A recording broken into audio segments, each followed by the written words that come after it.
I've never felt happier to be putting in so many miles in the place I've come to call home over the past couple of years. My commute over the Golden Gate Bridge has felt less mundane than it used to feel. I wake up craving my bike, feeling it slip under my body, and hearing the sound of my cleats click into my pedals has become the most reassuring experience. Time seems to escape for a brief period, and I'm left with the feeling that everything around me is unfolding exactly as it's supposed to. Welcome to another episode of the Leading Life Podcast, where we talk practical wisdom for leadership and life. I'm your host, Andy Zook, and I've learned that leadership is about how we show up for people, how we navigate change, and how we continue growing.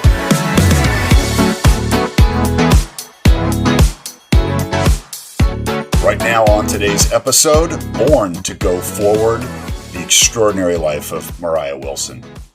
Today I wanted to take some time and talk to you about a woman who built an extraordinary life in just a quarter of a century. I'm also going to include some of Moriah's own words from her journals and writings. I also want to be clear that it is a female narrator that's reading those, and I thought that that would stand apart a little bit more naturally and respect the words that she actually thought and wrote. Moriah Wilson, or more famously known as Mo, was born May 18th, 1996, and she grew up in Vermont in a very athletic, loving family. Her father, Eric Wilson, was a competitive skier, and athletics were part of the Wilsons' family world.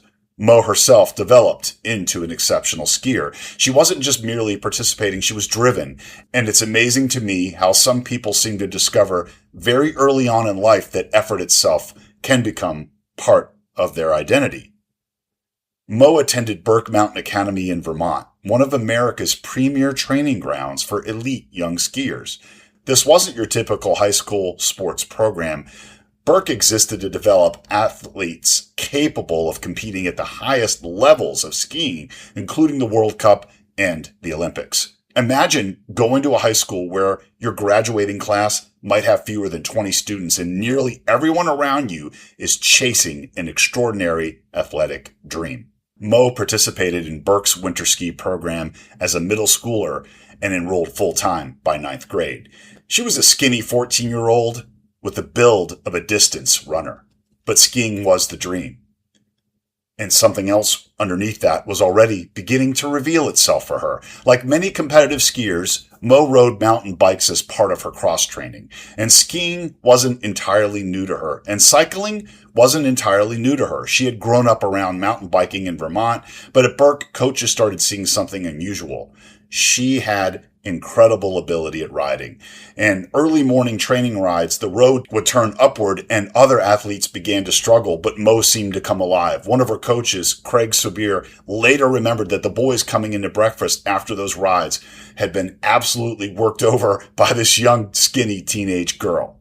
Her cycling ability was becoming impossible to ignore, but Mo wasn't thinking about becoming a professional cyclist. Skiing was still her dream. And then life started to challenge that very dream. During her sophomore year at Burke, at an extremely high-level giant slalom hill, Mo tore her ACL, the major ligament that helps stabilize the knee. And for an elite skier, that's one of the injuries you fear the most. It can mean surgery, months of rehabilitation, and an enormous amount of work just to get back to where you were.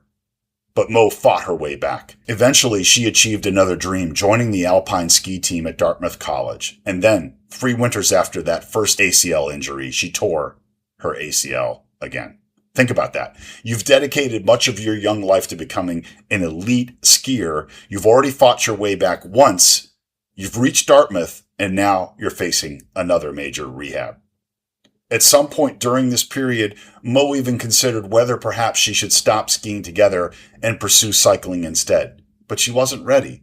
She had later admitted she was simply too stubborn. And I love that admission from her because it's so human. Sometimes the next chapter of our lives becomes visible before we are emotionally ready to leave the previous one behind. And that's where Mo's story becomes really fascinating because the bicycle hadn't suddenly appeared. It had been there the whole time. Those early morning rides at Burke, those hills, the boys coming back to breakfast wondering what they had just saw, the coaches who recognized her ability, the clues had all been there. And during the rehabilitation from that second ACL injury, cycling became something more. No, not simply cross-training, not rehabilitation, but a new possibility. And then she started discovering how good she could become. So cycling wasn't plan B anymore. It was the new dream. She moved deeper into competitive cycling and gravel racing and rapidly became one of the brightest emerging stars in American cycling. And maybe that's where Mo's story stops being simply a story about an extraordinary athlete and starts becoming a story about all of us. Because how many times in life do we do this? We become convinced that our future has to look a certain way. This career, this relationship, the dream, this version of ourselves. But then something changes, sometimes painfully. Mo's dream was skiing, but when injuries began changing what that future might look like, another possibility that had been quietly traveling alongside her became impossible to ignore. Maybe that's one of the greatest lessons of her life. Don't become so attached to the life you planned that you miss out on the very life that's trying to emerge. Those ACL injuries weren't something Mo could have chosen. And I don't want to give you the cliche that everything happens for a reason. I don't believe we have to think that way, but sometimes difficult things simply happen to us. Worse, sometimes terrible things happen. But human beings have this incredible capacity to decide what happens next, how we write the next story. We can create meaning from what remains. We can look around and ask, hey, what is still possible from here? Moriah Wilson did that. And eventually she wasn't simply riding bicycles. She was winning races. She was building a name for herself. She was discovering what she was capable of. Her discipline, her willingness to take the suffering of making progress, her competitiveness, her ability to reinvent herself. Her trajectory was extraordinary, and she was only 25 years old. This was my opportunity, and I knew that the time to go for it was now. So I shut my brain off and let my body take over, channeling every fragment of energy into my legs as I pushed my pedals as hard as humanly possible. But it wasn't over yet. There was still a stretch of uphill before the descent to the racetrack began.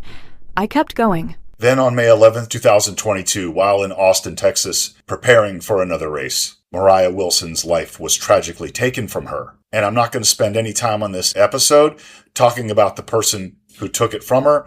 There are documentaries, podcasts, and articles to tell you that story. I want to talk about how she lived, and I want to ask, what can her life teach the rest of us? I descended down to the track and continued to push as hard as I could. It wasn't until I approached the last two corners that I let up and allowed myself to accept the fact that I was about to cross the finish line first. Well, I think one of the biggest lessons that we can take from this is don't confuse your current path with being your only path. Skiing for her looked like the only path. For years, she thought it was, but life changed and another path emerged. Sometimes reinvention isn't abandoning your dream.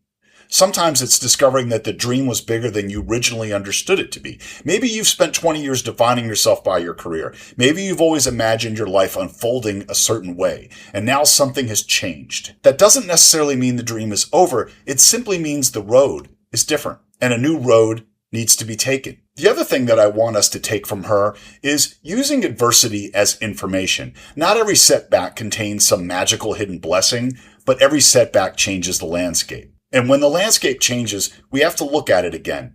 Instead of asking, hey, why did this happen to me? We have to start asking, what is still possible from here? So she couldn't control tearing her ACL, but she could control what she did next. And sometimes that's the only control that life gives us. Another lesson from Moriah is be willing to become a beginner again. There's something psychologically difficult about becoming excellent at one thing and then stepping into another arena. Your identity gets wrapped up in competence. You know what you're doing. People recognize you for it, and suddenly you're learning again. People who continue growing throughout their lives repeatedly give themselves permission to become novices, to ask questions, to struggle, to look inexperienced, to start over. Mo had spent years becoming an elite skier, and eventually she allowed herself to imagine becoming something else. Another great lesson from her is follow the thing that makes you feel alive. I mean, I talk about this a lot on the podcast, but eventually cycling wasn't just rehabilitation. It wasn't just cross-training. It wasn't something she did because skiing wasn't working out. She ended up loving it. She was extraordinarily good at it. Sometimes our next chapter arrives almost accidentally. We try something, we meet someone, we take a class, we travel somewhere, we accept an assignment. We get on a bicycle and suddenly something inside us says, pay attention to this. Ever since I was a young boy, talking 5, 6 years old, I wanted to be on the radio. I wanted to introduce the next great rock record for the audience to listen to. I ended up becoming a DJ in my teenage years, mostly, mixing music. But when the idea of this podcast came to me, it was like, wait a minute, this is not just something I'm going to do. This was something I was meant to do. This was something I dreamt of doing. And the last lesson that I really want you to get from her life is don't postpone your living. This is where her story carries a weight that none of us can ignore. She was only 25 years old. Nobody looking at the trajectory of this remarkable young athlete would have imagined there wasn't plenty of time ahead. Moriah Wilson deserved another 60 or 70 years. She deserved more races, more mornings getting on her bike and training, more dinners with her family, more friendships, more relationships, more love, more ordinary Tuesdays that some of us feel like we suffer through. She didn't get them. And maybe the most respectful thing we can take from her story isn't fear, it's awareness. We're here now. So let me ask you, what have you been postponing? The trip you've been wanting to take? Going back to school? Getting healthy? Starting something you're terrible at? Calling somebody you love? Maybe even getting on that proverbial bicycle because skiing isn't available anymore. And that's going to be your call to arms for this episode. What door are you still staring at because it's closed while another door is already standing open? Shortly before her death, Mo had begun writing a newsletter, and in March 5th, 2022, she wrote in her journal, I want you to think about that. Here's this elite athlete, successful, accomplished, becoming increasingly well known, and she's trying something new. She's writing. This week was also a big week off the bike. I launched my first newsletter. I could never have imagined myself doing this a year ago. Wow, it still feels a little weird. Like, do people really care? She's putting herself out there in another way, and she still wondered whether people really cared what she had to say. That's extraordinarily human, because who amongst us hasn't had that little voice? Who am I to start writing a blog or a book? Who am I to start this side hustle, this new business? Who am I to make a podcast? Who am I to change careers? Who am I to try this? Mo had those doubts too, but those doubts didn't deter her from pursuing what was possible. And here's another line from Mo that captures this entire story.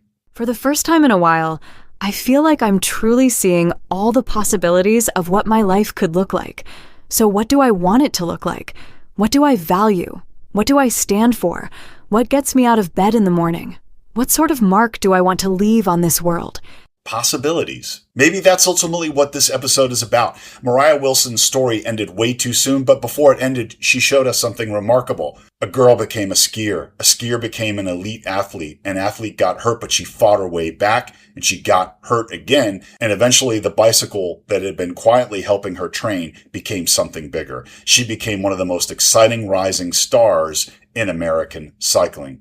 She kept moving forward. I want you to keep moving forward. And maybe that's how we honor lives that end too soon, not by allowing the way they died to erase the way they lived. I've lost some friends over the years, and I've realized that one of the ways I keep them with me is by taking the very best parts of who they were and carrying those things forward in my life. I lost my friend Kevin, who was really into fitness and bodybuilding, and now every time I go to work out, every time I walk into the gym, there's a little piece of Kevin in there with me. His discipline, his love for fitness, his desire to take care of himself. I still get to be here, so I have to honor him by taking care of the life that I have. And when I get tired in that workout and I'm like, I can't go anymore, I go, no, man, I'm putting on one of Kevin's songs and my headphones. I'm going all in as he would. And I think that's how I'll remember Moriah Wilson. Not for how her life ended, but for how relentlessly she lived it. You know, My wife and I love riding bikes, especially my wife, even more than me. And I know there'll be days when we're out there and we're tired and maybe we've gone further than we planned. And maybe we're looking down the trail ahead, say, oh my God, we've got to go all the way back. And I think Mo is going to cross our mind. We're going to keep pedaling. We're going to keep climbing. We're going to keep going. And maybe each of us has someone like that, someone who isn't here anymore, but left something behind in us. Maybe it's courage or kindness, discipline, humor, love, whatever it is. Carry it forward. Let that part be the way they live to become the way you live. I also want to encourage you to visit and support the Moriah Wilson Foundation. They promote healthy living and community building by supporting organizations that expand access to recreation, sports, and educational programs. It's a beautiful way for the spirit of a remarkable young woman's life to continue creating opportunities for other people. And maybe that's the final perfect chapter for today's story. Moriah Wilson kept moving forward. Now it's our turn. Thanks for listening to today's episode. And if this podcast made a positive impact on you, please share it with someone who you think would like to hear it. And I would truly appreciate a quick rating or review on whatever platform you hear me on. And don't forget to hit subscribe so you don't miss what's coming up next on the Leading Life podcast. I'm Andy Zook. Remember, I want you to lead with purpose. Live with intention, keep becoming who you were meant to be, and most importantly, go out today and be the hero in somebody's story. I can't wait to talk to you on the next episode. Take care. Bye.